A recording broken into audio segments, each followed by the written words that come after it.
বাবা, তোমার তো দেখছি আজকাল পকেট থেকে ছলাৎ ছলাৎ করে টাকা পয়সা পড়ছে। সরো সরো, আমি কুড়িয়ে দিচ্ছি, সরো।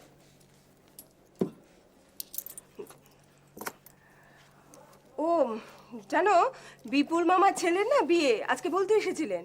কবে? ওই তো এই শুক্রবারের পরের শুক্রবার। তোমাকে কিন্তু বারবার করে যেতে বলেছে। অবশ্য বলেছে পরে আর একবার আসবে তোমার সাথে দেখা করতে। তা আমি বললাম যে তার সঙ্গে তো এখন দেখা করা খুব মুশকিল।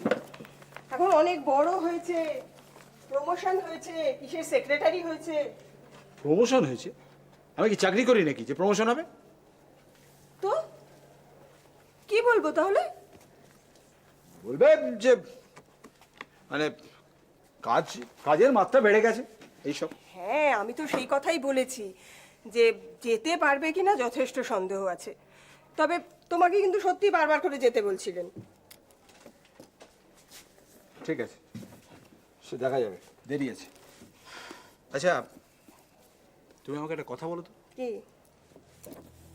আমি যে কিছুদিন আগে আসানসোল গিয়েছিলাম হ্যাঁ ওই কনফারেন্সের কাজে, হ্যাঁ হ্যাঁ। তখন কি আমাদের ছেলের কলেজে একটা ফেস্টটা কি ছিল না? হ্যাঁ ছিল তো, তোমার জন্যই তো আমার সেখানে যাওয়া পর্যন্ত হলো না। আমি তোমাকে যেতে বারণ করিনি। আর কি আনন্দে যে ওখানে যাও, ইয়াংকি কালচার, যত সব ভালগার অ্যাপ্রোচ, যাকে সে কথা ছাড়ো। আচ্ছা, তুমি আমাকে ঠিক করে বলো তো, জনি কি তখন আমার গাড়ি নিয়ে বেরিয়েছিল?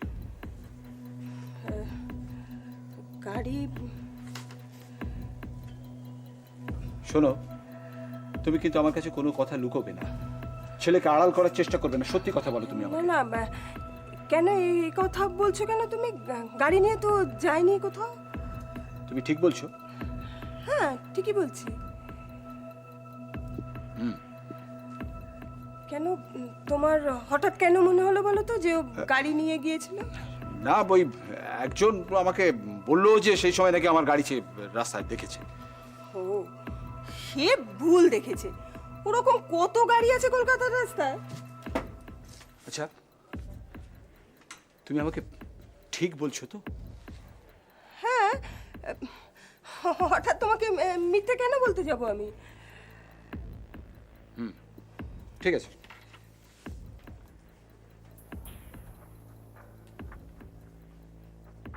কিন্তু ওই লিফলেটের টুকরোটা কি করে রমেশ খান্নার ডেড বডির সাথে এলো?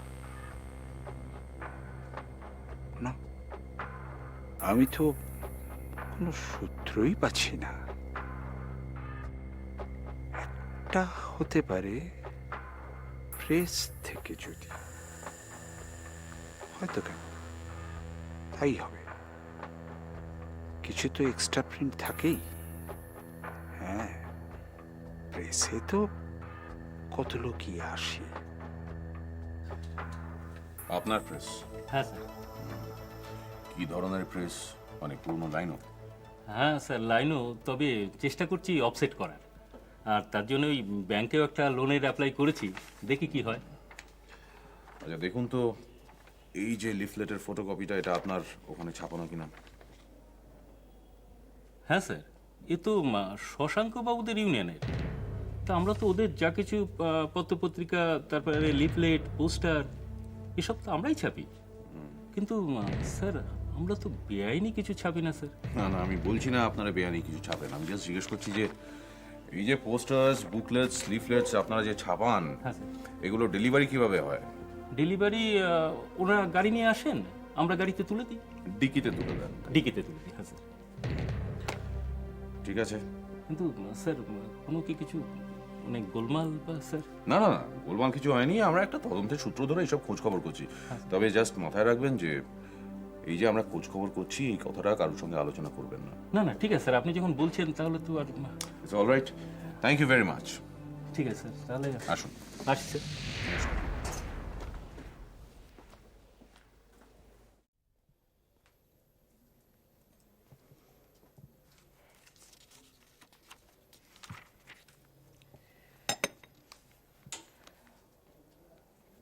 এই জনি শোন, তোর বাবা না আমাকে জিজ্ঞেস করছিল যে ওই ফেস্টের সময় তুই গাড়ি নিয়ে বেরিয়েছিলি কিনা।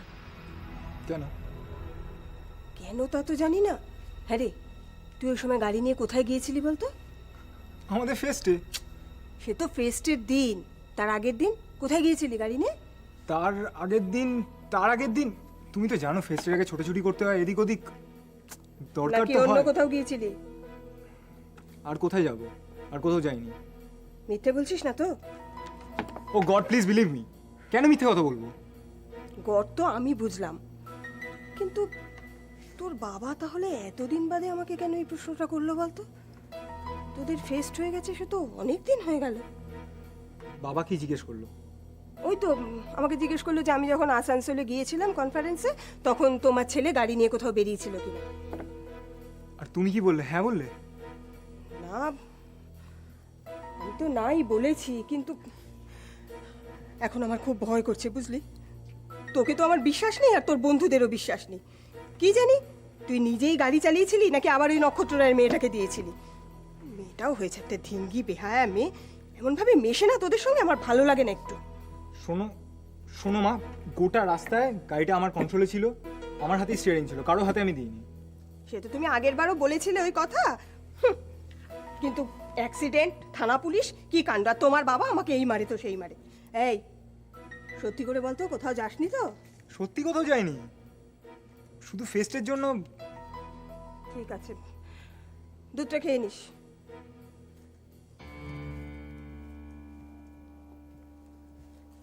হঠাৎ এতদিন পরে বাবা কেন গাড়ি নিয়ে খোঁজ করলো?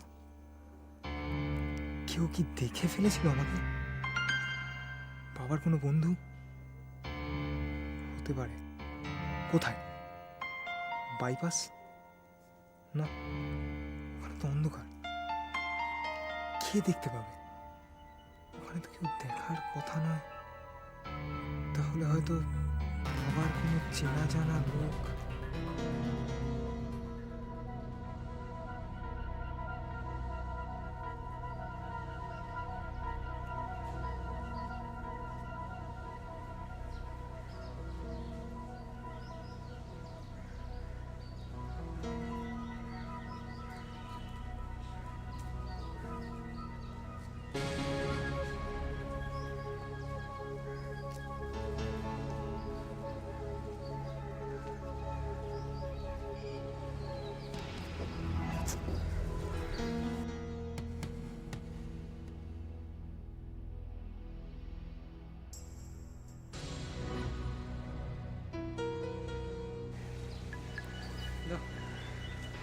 কিছু তো নেই।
এই শোন নন্দা, চল আজকে আমরা জয়পুরটা ঘুরে আসি।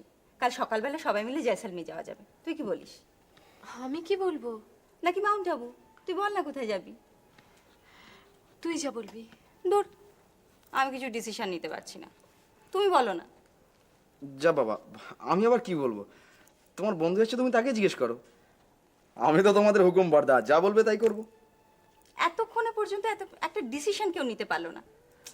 শোনো, উনি তো সবে কালকে এসেছেন, তা তুমি ওনাকে জিজ্ঞেস করো যে এই তুমি ওকে উনি উনি করো না, ও আমার ছোটবেলার বন্ধু। I know madam, but she is the respectable lady, you know. আরে ও আমার ক্লাসমেট, তুমি ওকে তুইও বলতে পারো। তুই হ্যাঁ হ্যাঁ হ্যাঁ হ্যাঁ, আপনি আমাকে তুইও বলতে পারেন। তুইও বলতে পারি? মানে দুম করে কাউকে তুই বললে সেটা কি ভালো শোনাবে? আপনি একবার বলেই দেখুন না। বলবো তা আরে তখন থেকে শুধু আজে বাজে কথা হচ্ছে, কাজে কথা কিন্তু কিছু হচ্ছে না। কোথায় যাওয়া যাবে একটা ডিসিশন এতক্ষণ পর্যন্ত নেওয়া গেল না। কি হচ্ছে কি? একটা ডিসিশন তো হয়ে গেল। কি ডিসিশন? আজকে আমরা সবাই মিলে জয়পুর যাচ্ছি। কি তুই কি বলিস? তুই বলেছি। হ্যাঁ, জয়পুর তাহলে আজকে যেতেই পারি, তাই না? এই শুন, তাহলে দুপুরে রান্না বান্না করবো না। মানে রান্না বান্না করবে না? মানে আমি কি চাকরি বাকরি সব বন্ধ করে দেবো নাকি? তার মানে তোমাকে যে বললাম আমি ছুটি নিতে, হ্যাঁ, ছুটি নিতে বলেছো, সেটা আজকের জন্য ছুটি নিয়েছি। তোমাকে যে আমি বললাম টানা 7 দিনের ছুটি নিতে, টানা 7 দিনের ছুটি নিতে? আরে ছুটি কি হাতের মোয়া যে চাইলেই পাবো নাকি? আর তাছাড়া তোমরা কোনো ডিসিশন নাওনি কি করবে না করবে। দূর বাবা, তাহলে এত প্ল্যান প্রোগ্রাম সমস্ত কিছু ভেস্তে গেল। কিচ্ছু ভেস্তে যাবে না ম্যাডাম, কিচ্ছু ভেস্তে যাবে না। আগে তোমরা ডিসিশন নাও। মানে আচ্ছা, বাই দ্য ওয়ে, আপনি সরি, মানে তুমি তো এখানে থাকছো কদিন নাকি? তুমি আবার ওকে তুমি বললে যে? না, তুইটা বড্ড কানে লাগছে। তাছে মাঝামাঝি একটা তুমি তুমি কি বলো? আমার বরটা এরকমই রে, মাথার স্ক্রুটা একটু ঢিলে আছে, কিছু মনে করিস না। কি বর নিয়ে সংসার করছি বল? আসলে আমার ছেলের তো পরীক্ষা, তাই আমি কদিনের মধ্যেই চলে যাব। চলে যাবি মানে? তুই এখন কিছুদিন এখানে থাকবি? না মানে ঠিক আছে, দেখা যাবে।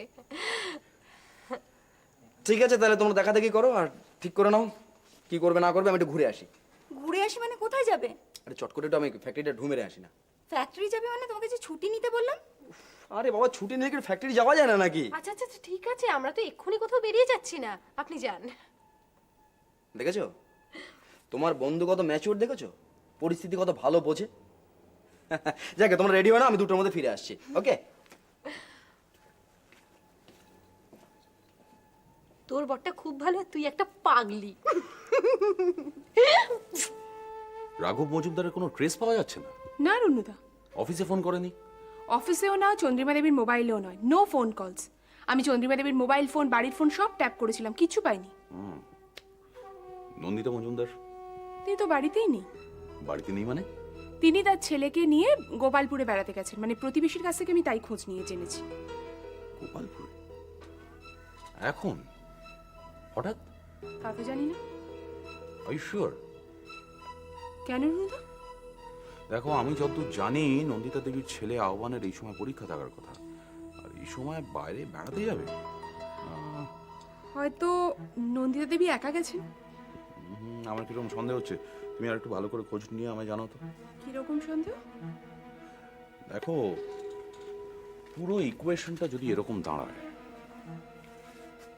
নন্দিতা মজুমদার, রাঘব মজুমদার হাজব্যান্ড ওয়াইফ, ওরা দুজনে একটা চিট ফান্ড খোলে, তারপরে মার্কেট থেকে যে টাকা আসে সেটাকে সাইফন করে বার করে নেয়। এই টাকা চিট করা নিয়ে হাজব্যান্ড অ্যান্ড ওয়াইফের মধ্যে ঝগড়া লাগে, ওরা দুজনে আলাদা হয়ে যায়। কোম্পানিটা যেহেতু নন্দিতা দেবীর নামে, সেহেতু আইনত কোম্পানির মালিক হচ্ছে নন্দিতা দেবী। তিনি দাবি করছেন যে তিনি কিছুই জানেন না। এদিকে খান্নার রিপোর্ট অনুযায়ী নন্দিতা দেবী ইনোসেন্ট। হ্যাঁ, আমরা ধরে নিতে পারি যে সেই ইনোসেন্ট। ধরে নেওয়া কেন, আমরা এদিকে দেখতে পাচ্ছি যে রাঘব মজুমদার আহ্বানের সই জাল করে আসানসোল অ্যাকাউন্ট খুলে পুরো টাকাটা সেখানে ট্রান্সফার করে নিয়েছে। ফাইন। এদিকে রাঘব মজুমদার চন্দ্রিমার সঙ্গে আলাদাভাবে থাকে, আর যেহেতু কোম্পানির মালিক নন্দিতা দেবী, রাঘব মজুমদার পুরো ব্যাপারটা অস্বীকার করছে। কিন্তু এই ঘটনাটা একটু অন্যরকম ভাবে দেখি। যদি দেখি এই পুরো ঘটনাটা সাজানো, এই পুরো ঘটনাটা ঘটানো হয়েছে দুজনের যোগ সাজসে। তার মানে রুনুদা, এই রাঘব মজুমদার আর নন্দিতা মজুমদারের পুরো গন্ডগোলটাই সাজানো, লোক দেখানো। Exactly exactly. রাঘব মজুমদার চন্দ্রিমার সঙ্গে থাকতো ঠিকই, কিন্তু গোপনে গোপনে সে নন্দিতা দেবীর সঙ্গে যোগাযোগ রেখেছিল এবং চন্দ্রিমা সেটা জানতো না। মিস্টার খান্নাও সেটাই জানতেন এবং তাই তার স্বভাব অনুযায়ী সে নন্দিতা দেবীকে অ্যাপ্রোচ করে। আচ্ছা, তার মানে ব্যাপারটা এরকম দাঁড়াচ্ছে যে নন্দিতা দেবীর এই অবস্থার সুযোগ নিয়ে মিস্টার খান্না এগিয়েছিলেন এবং রাঘব মজুমদার এই অবস্থায় চন্দ্রিমা দেবীকে টোপ বানিয়ে মিস্টার খান্নাকে সরিয়ে দিলেন। আর এই জালিয়াতি মামলার তদন্ত করতে করতে রাঘব মজুমদার এর কাছাকাছি গিয়েছিলেন হয়তো মিস্টার খান্না, এবং তারপর নন্দিতা দেবীকে রক্ষা করতে। Right, yes you are. রুনুদা, এই সম্ভাবনাটা উড়িয়ে দেওয়া যায় না। এক্স্যাক্টলি। তাহলে যেটা করতে হবে, আমাদের এই পুরো ব্যাপারটা শিওর হওয়া দরকার। চন্দ্রিমা দেবীর সঙ্গে আরেকবার কথা বলতে হবে। আমি এখনই যাচ্ছি। না না না, দাঁড়াও, শুধু গেলে হবে না, ওখানে কথা বলা যাবে না, ওকে নিয়ে এই অফিসে আসতে হবে। আমি অ্যারেস্ট করবো? ফর্মালি নয়, কিন্তু যদি আসতে না যায় তাহলে you know what to do. আমি বুঝে গেছি। আরেকটা কথা, এই শশাঙ্ক বাবুদের ইউনিয়নের উপরেও নজর রাখতে হবে। কারা কারা ওখানে যাতায়াত করে, কি কি গাড়ি ব্যবহার করে, কোন গাড়িতে ওদের জিনিসপত্র নিয়ে আসা নিয়ে যাওয়া করা হয়, সব খবর আমার দরকার ভীষণ তাড়াতাড়ি। ওকে রুনুদা, আমি 24 ঘন্টার জন্য একদম লোক লাগিয়ে দিচ্ছি। শশাঙ্কবাবুর ট্রেড ইউনিয়নে যা যা খবর আপনি সব নিয়ে যাবেন। Do it fast. তুমি বেরিয়ে পড়ো। আমি বেরিয়ে যাচ্ছি তাহলে। বাই।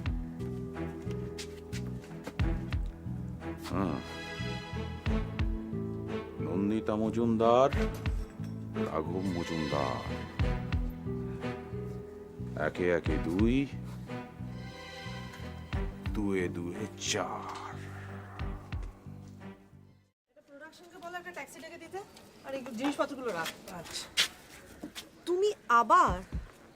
হ্যাঁ, আচ্ছা, আমি তো তোমাকে কতবার বলেছি যে আমি জানি না রাঘব কোথায়।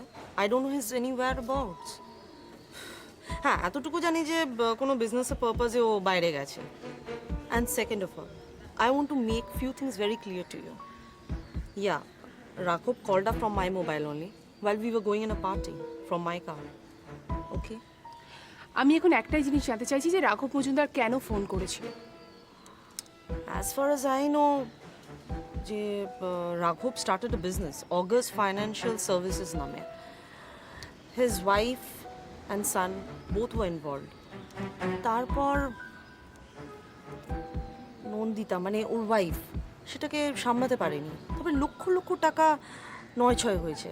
তারপর একটা ফর্জারি কেস শুরু হলো, সেটা সম্ভবত মিস্টার রমেশ খান্নাই হ্যান্ডেল করছিল। তারপর যা হয় আর কি, তার জন্যই রাঘবকে কন্ট্যাক্টে থাকতে হয়েছিল মিস্টার খান্নার। আর কিছু? That's all I know. I have to push of to another shooting. Please ma'am, একটু বোঝার চেষ্টা করুন, ব্যাপারটা খুব সিরিয়াস, একটা খুনের মামলা। What do you mean? খুনটা আমি করেছি? I am the murderer. Come on, আমি তো সেটা আপনাকে বলিনি। তাহলে তোমাদের সুবিধার জন্য আমি যা জানতাম ইন ডিটেলস আমি সব তোমাদের বলে দিয়েছি। Now don't irritate me. আমি জানি ম্যাডাম আপনি বলেছেন, কিন্তু কিছু করার নেই। এখন আপনাকে আমার সাথে যেতে হবে। কোথায়? আমাদের অফিসে। মানে? মানে সেখানে গিয়ে কিছু ঠান্ডা মাথায় আপনাকে আমরা প্রশ্ন করব, সেগুলো আপনাকে উত্তর দিতে হবে। যে কেসের সাথে আমার কোনো সম্পর্কই নেই। আমি তো বলিনি যে কেসের সাথে আপনার কোনো সম্পর্ক আছে। তাহলে তাহলে আমি তোমার অফিসে কেন যাব? আমি তো বললাম আপনাকে এমন কিছু কথা আছে যেটা এখানে বসে হবে না বা আপনার বাড়িতেও হবে না, তাই আপনাকে যেতে হবে। প্লিজ ম্যাডাম, একটু কোঅপারেট করুন আমাদের সাথে। আর আমি যদি কোঅপারেট না করি?